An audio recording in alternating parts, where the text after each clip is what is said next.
24 دکبر президент ҷумҳурии Тоҷикистон пешвои миллат муҳтарам Эмомалӣ Раҳмон ва раиси Маҷлиси миллии Маҷлиси олии ҷумҳурии Тоҷикистон, раиси шаҳри Душанбе муҳтарам Рустами Эмомалӣ бинои нави муассисаи давлатии телевизиони Душанберо мавриди истифода қарор доданд. Тавре иттилоъ доданд бинои нави муассисаи давлатии телевизиони Душанбе дар маҷмӯъ дорои 80 ҳуҷраи кории барҳаво буда, барои кормандони эҷодӣ ва техникӣ шароити муҳими кору фаъолият фароҳам оварда шудааст.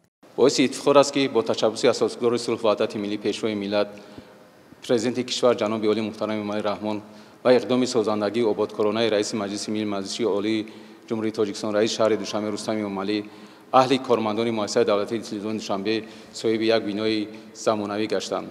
این بنا دارای تمام تجهیزات‌های زمانوی با فرمت 4K مجهز است. ما اهل کارمندان ایجادی و تکنیکی تصمیم گرفتیم که در برابر دستگیری‌های محترم جناب عالی و رئیس شهر دوشنبه محترم رستم امامعلی کوشش و زحمت خود را برای بهتر ساختن سطح و صفت برنامه‌های تلویزیون در صفت فرمت 4K براهمانیم.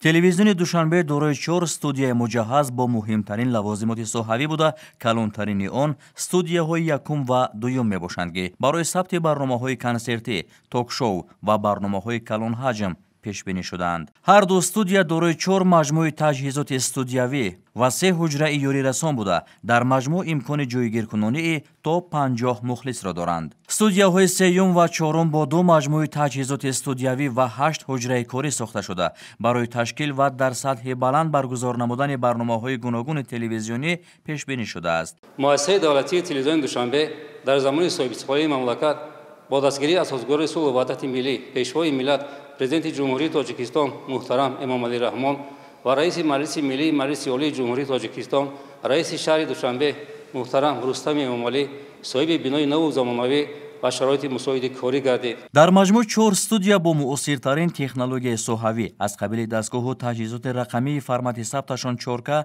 таъмин буда, имконияти сабт ва ба тариқи зинда пахш намудани барномаҳои иттилоотӣ, сиёсиву таҳлилӣ, фарҳангиву фароғатӣ, ток-шоу ва дигар барномаҳо мавҷуд аст.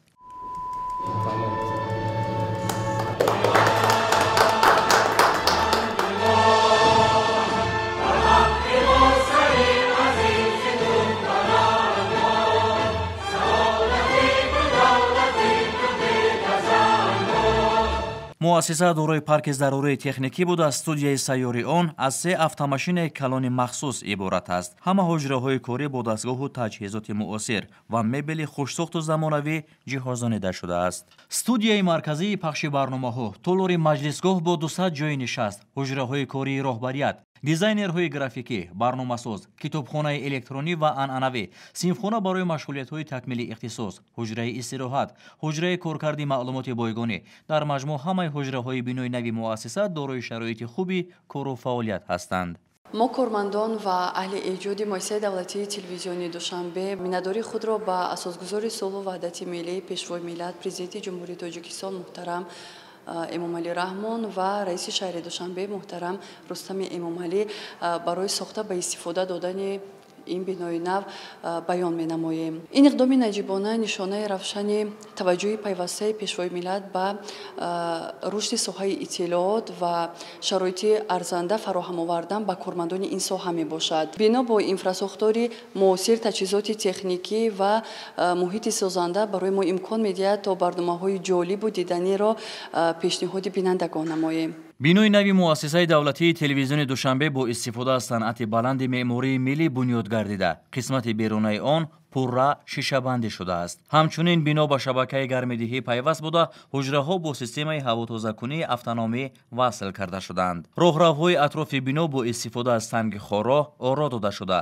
ҳавлии муассиса пурра мунфарш карда шудааст. дар даромадгоҳи бино монитор барои пахши лавҳаю наворҳои таблиғотӣ бо паҳноии 2,5 ва баландии 8 метр насб гардидааст. муассисаи давлатии телевизиони Душанбе қаблан дар бинои солҳои 40-уми садсолаи гузашта сохта шуда фаъолият мекард. бинои қаблӣ ба талаботи соҳа ҷавоб гуфта наметавонист ва он барои толори синамо ё худ кинотеатр пешбинӣ шуда, ҳамагӣ дорои 2 студияи хурд, яке барои барномаҳои иттилоотӣ ва дигаре барои сабти дигар барномаҳо پیش بینی شده بود. نبودن استودیو ثبت برنامه‌ها و شرایط محدود امکان نمیداد که هیئت ایجادی این مؤسسه برنامه‌های بلند صفت و جوابگو به طلبات زمان را تهیه کرده به بینندگان پیشنهاد نمایند. ما اهل ایجاد قبلا در بینای فعالیت میکردیم که به طلبات کاری ما پورا جوابگو نبود. امروز الکی درآمدن از درآمدگاه این بنا به هر یک ایجادکار روح و الهامی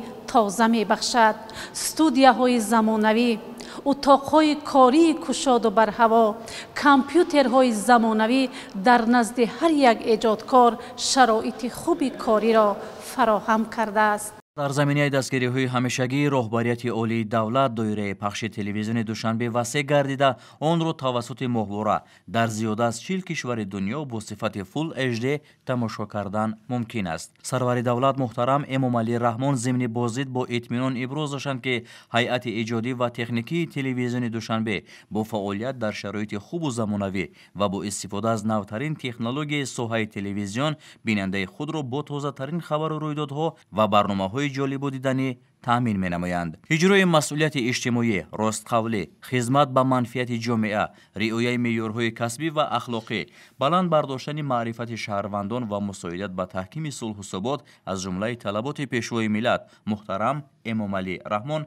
ضمن صحبت با کارمندان تلویزیون دوشنبه بود.